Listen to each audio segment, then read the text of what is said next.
Hi everyone, I am Lisa Brin. I'm a teaching professor in the biology department and I started to teach online in spring of 2023, and since then I have created 4 different courses which are BSc 2085 with the lab and BSc 2086 with the lab as well. And these are Anatomy and Physiology 1 and Anatomy and Physiology 2. And today I'm going to present to you all of the content that I have created for these courses. So let's get started. First, I will be covering the lecture courses, so BSc 2085 and BSc 2086. Within the lecture in Canvas, if students click on the Modules tab, this will take them to this page. In this modules page, we can see a list of all the content that's going to be available to the students, and I will cover these contents as we move forward in this presentation. So first, we have the Module 1 overview. When students click on this tab, it takes them to this page. The first thing that we're able to see is a small introduction of what will be covered in this module. And right below, we have all the course learning objectives listed here for this specific module. As we scroll down in the overview page, we can see a list of the learning objectives for this specific module as well. And we can see also the material that will be available for the students for this module. So right over here, we can see that we have the PowerPoints with all the learning objectives, the PowerPoints by learning objectives, and Module 1 videos, and I will talk about these resources as we move forward. Now, going over the assignments specifically, we can see that each module will contain class activities, practice quizzes, weekly quizzes, and the perusal assignment, which is the discussion board that I'm using currently. And if the students open the class activities tab, it will contain, in this case, 7 class activities because we had 7 module learning objectives. So 1 class activity per module learning objective. Now, how will the students know how to study for these class activities? So I have created for them specific PowerPoint presentations that I have recorded and made available to the students. And these PowerPoint presentations will allow them to be able to complete all of the class activity assignments that we saw on the previous slide. In addition, I have created 1 video recording for each module learning objective. So again, in this case, since we have 7 learning objectives, I'm going to have 7 videos that are going to be linked to the PowerPoints that we saw on the previous slide, and these will allow the students to complete their class activities. Therefore, these videos and PowerPoints are going to be tailored specifically for the student learning in this specific course. In addition, you can see over here on the modules page that I'm going to have specific PowerPoint containing all learning objectives in the same PowerPoint. If students want to access the PowerPoints by learning objectives, they are able to click over here on this tab, and it will open up the list of PowerPoint presentations. Here is an example of what the students will receive once they open the PowerPoint presentation. This is the first page, and in addition to giving them a list of all the video recordings, I also have hyperlinked here the video, so once they click here, it takes them directly to the video recording. And this means that as soon as they open the PowerPoint presentation, they will be able to study the content by following the video that is accompanied with this PowerPoint presentation. However, if they want to open the video recordings through the Modules tab, they will find all the videos over here on this link. With regards to the class activities for the lecture, here are some examples of what they will see. So I can have drop-down questions, and this would be an animation that will ask specific questions about, for example, which movements are taking place at the specific joint. In this case of this image is the elbow, and in this other image would be at the shoulder. And these are all animations, so once the student opens, they will be able to see the movement occurring. I can also have assignments like this. Again, drop down. I try not to do multiple choice questions for the assignments, and I can insert little images and tag them, and then be able to ask questions, for example, about image 1 over here. This would be related to image 2 and so forth. Same thing on this image on the right. So the images are listed over here, and they are able to refer to this list by looking at the images on top.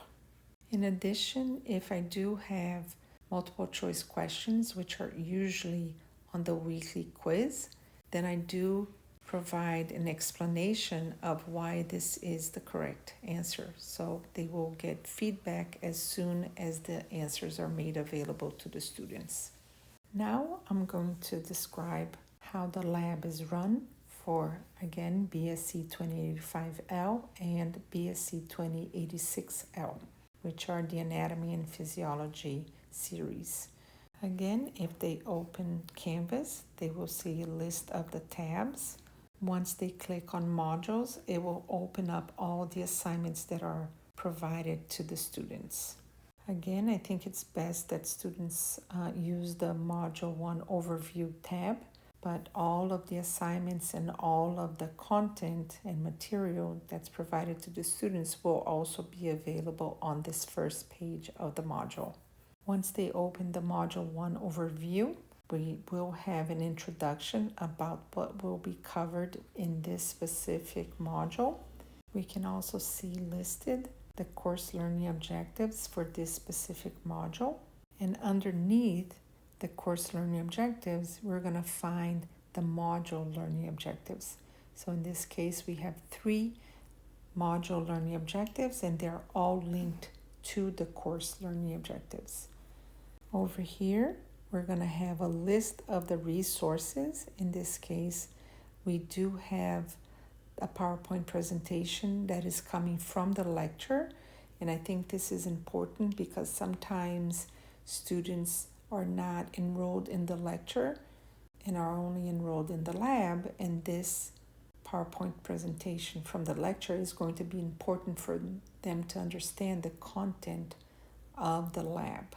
In addition, I do give to them specific learning objectives, PowerPoint presentations, and also the video recordings from the lecture. I do add some video recordings specifically for the lab, and I will talk about this moving forward.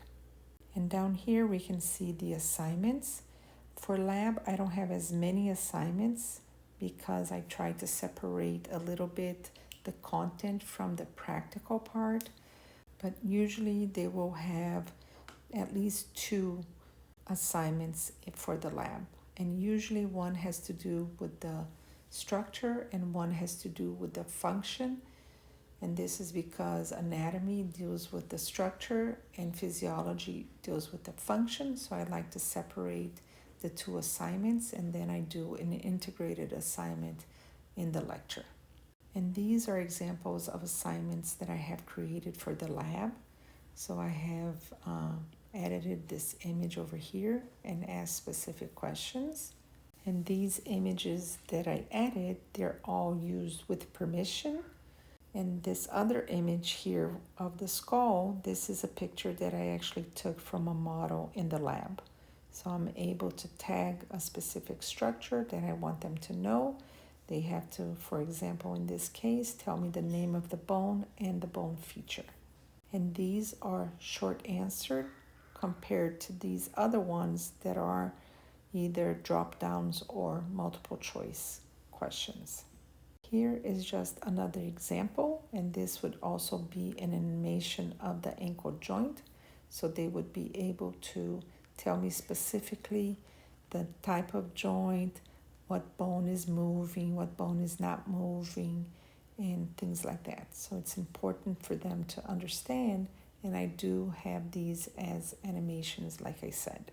In addition, I want you to notice how I do have these practice quizzes, and I have them for all of the assignments.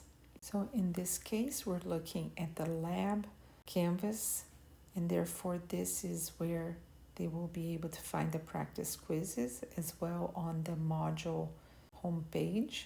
And here is for the lecture, but you can see that for the lecture as well, they have it on the module homepage, and they will be able to see it on their overview as well. Now it's important to bring up that the practice quizzes are only released after the due date for most of the assignments. So the assignments that have questions that are answered by clicking on correct boxes, these practice quizzes are going to be released only after the due date, or else students are just going to be able to copy and paste the answer.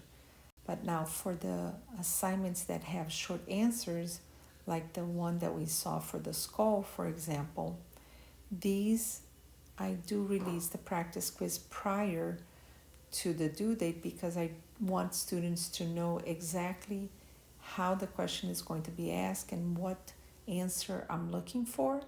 And so I want them to practice prior to submitting the graded assignments. Of course, I have over 400 students sometimes, so it's impossible for me to grade the short answers. And this is why I give them an opportunity to be able to practice the spelling prior to submitting those assignments. Now, in addition to the videos that I drag from the lecture into the lab, I do also have these supplemental resources that are specific for the lab. Therefore, if students click on the tab, this is an example of what will open up. So I have a PDF file and a video recording. When students open the PDF file, this is what they will see: a PowerPoint presentation that will have the title of the specific assignment or module that they're looking at. In addition, I do provide the images that will be used for this specific module assignment.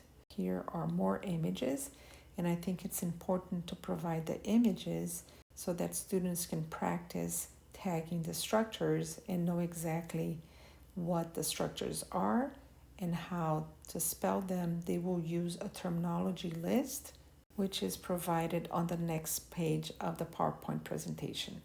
So here we have a terminology list. They need to write these terms the way that they are. And this is why I do give them the practice quizzes, because I provide the terminology list. So they will use the practice quiz and practice the spelling, and then they would get an image like this, and they would be able to write the answer on this box right over here. Now, if I'm giving them questions that are related to function, then these will be multiple choice questions. So I have the same image, but a different type of question, and therefore they need to tell me specifically what is the function of the structure that's tagged. And then for this, they will need to know what structure it is to be able to tell me the function.